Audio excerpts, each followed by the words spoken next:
This is Andi Purewal for Boxing News. I'm joined by former world champion Josh Warrington here in London. Josh, good to see you. Nice little kind of clench of a fist there. You look excited, you look happy. Yeah, excited.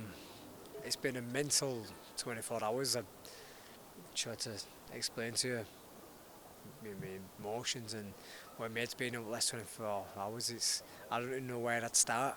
It's been crazy, that's for sure. Yesterday morning started out just like any other Tuesday, nice and steady. I went for a run, come back, had a few errands to run. When I got my ears lowered for like council, come out of the barbers, and for me, a phone is absolutely blown up. We need to have an answer, very shortly. A few other things, and we negotiated in Wellington late last night. Finally get a deal done, and then it's like, right, you better get yourself down to London tomorrow. I had a few things on this morning, very important things, and I couldn't get down here while so I couldn't set off for lunchtime, and then get here for around 3 o'clock. Straight out the car and straight into the press conference. So yeah, it's been crazy. Given what's at stake, given the size of a card, are you surprised? Is it a surprise to you to see things progress so quickly in terms of getting a deal over the line for a fight like this? Yeah, because it's been 8 months since the last Boxing Day, and normally what happens is you'll get a phone call, right, this conversation's been had, and dates start getting flirted with, and then we're just going to go back to solicitors, or he's going to have a chat with him or whatever. We should know by Monday. There's always a few days, so you can start getting yourself mentally ready for it, start getting prepared, start visualising what's going to happen, and when they talk about dates and venues and opponents. But this will literally, like, everything's all there. Date, venue, opponent, do you want it? The only things we had to sort out, like if the few little teasers in the season, when we finally got over the line, we're here.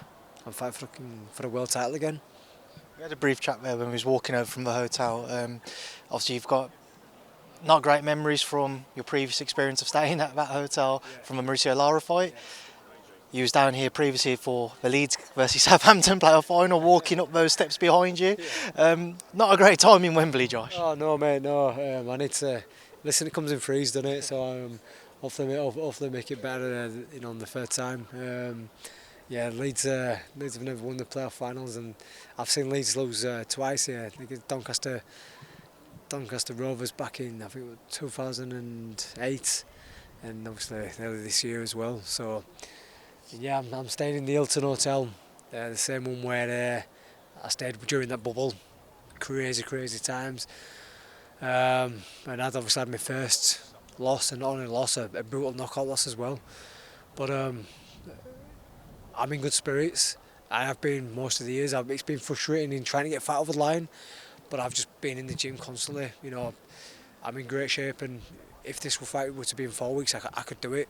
I've been sparring, I've been training, and listen, 12 weeks time, September 21st, I'll be the best physical version of myself, and in order to win a world title and become a two-weight, three-time world champion. Up at super featherweight now, your first fight at super featherweight, moving on from that Leigh Wood fight straight into a world title fight with Anthony Cacace. What did you make of his most recent performance against Joe Cordina, and how impressed were you from that performance? Brilliant, really good performance. Don't get me wrong, I thought Joe looked a bit jaded, but with that being said, you can't take away from Anto. Even when Joe started to battle back, Anto just bit on his gum shield and started slugging away, and it took Joe somewhere he didn't want to go, and he got the win, so very well deserved. And his name got mentioned a few weeks back, and I'd seen him comment on Instagram, but being a gentleman, seeing him earlier on, just before we were about to go on stage, and went over, shook his hand, we had a bit of a chat. Gentleman, and just like all the other Irish lads I've boxed in the past, Patrick Carland, Martin Lindsay, Carl Frampton, they've always been the same prior, and I get the same kind of vibes with Anto. He's a special fighting man, Irish fighting man, and we'll have a dust up. You know, he can fight. He brings in action. Obviously, I've been in many Fight of the Year contenders. And yeah, we'll just hopefully get the win and then we shake hands after. People would certainly expect this to be an exciting fight when September 21st swings around. When you envision it in your own mind, how does it play out? You know what? At this moment in time, I haven't really thought about game plans, but I just know that I imagine it's going to be an high pace. And a lot of punches thrown, a lot of punches maybe taken. But yeah, I think a little bit more experience, a little bit more of all-round boxing abilities. What's going to pull me over the line. Carl Frampton said for a while that he thinks that Anthony Cacace is arguably the hardest man he's ever been punched by from sparring rounds. And obviously we saw him produce a devastating performance against Joe Cordina. You jumping up in weight as well now, it's kind of a new level you'd have to kind of get used to when you feel his power. Has that been something you've thought about? Have you taken into consideration what others have said about the power that Anthony Cacace possesses? Yes and no. Yes, I'm not going to be ignorant whatsoever to that.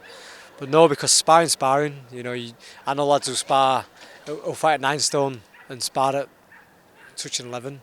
So you are going to have power. Obviously the IBF, it don't let you allow you to put on more than £10 on the day, and anything else is just going to be food and fluid. And I think that can be, a factor. Carl's also said that I'm going to honest punches face with in a fight. So listen, make no things about it, that anybody who gets to this level has got some kind of dig. Some hit harder than others, but everyone it's hard. And it's just going to be one of them where I can't get lazy, I can't switch off for a second. With that being said, I'm going up as well, and it's something that I've been wanting to do for a while. I think belts and opportunities have kept me down at feather, but I've been making feather since 2012. So it's a bit of relief to be finally moving up. I was going to do it a few years back, but like I say, opportunities kept me there, and I think you might see a new version of myself. How important is it for you, regardless of the win, but to perform well? Because one thing that we have seen since the introduction of Saudi Arabia into the boxing world and take it El Sheikh, if you perform well and you entertain, there's more opportunities, and they've been quite consistent in giving fighters more opportunities moving forwards. Is that something which, especially at this stage in your career, your frustrations with trying to get certain fights over the line, you really want to just perform well to hopefully get back into another fight in the near future after September 21st? Most definitely. Listen, I went most of my career, up until lockdown, where I was out 2-3 times a year, maybe more. Certainly in early stages I was out a lot more. But at championship level, I've been out 2, 3, 4 times a year. So I always fight, week or two off, back in the gym. And I think last few years have been really difficult. I've had one fight in 22 months. One fight is not good for any athlete, especially as he's getting older, and it's just a little bit more frustrating. But yeah, I've done my research, Andy. I know what he's about. He wants fighters to come and give it their all and make entertaining fights. And listen, we want to be entertained. Nobody wants to see us a 12-round snooze fest. So if you're willing to wear you out on your sleeve, then he's going to appreciate that, and you'll get more opportunities. Just have to ask you, Josh, obviously there was a lot of talk about that Leigh Wood rematch. Where did that all end? It's going to turn into he said, she said. I can say one thing, it's like Leigh to ground, and Leigh probably will do the same with me, but I don't know. I really don't know. I think you'd have to ask Leigh, because I did everything. I know I can sleep at night knowing I did everything in my power to make the fight happen. I agreed to go to his backyard. I agreed to go wherever he wanted to go.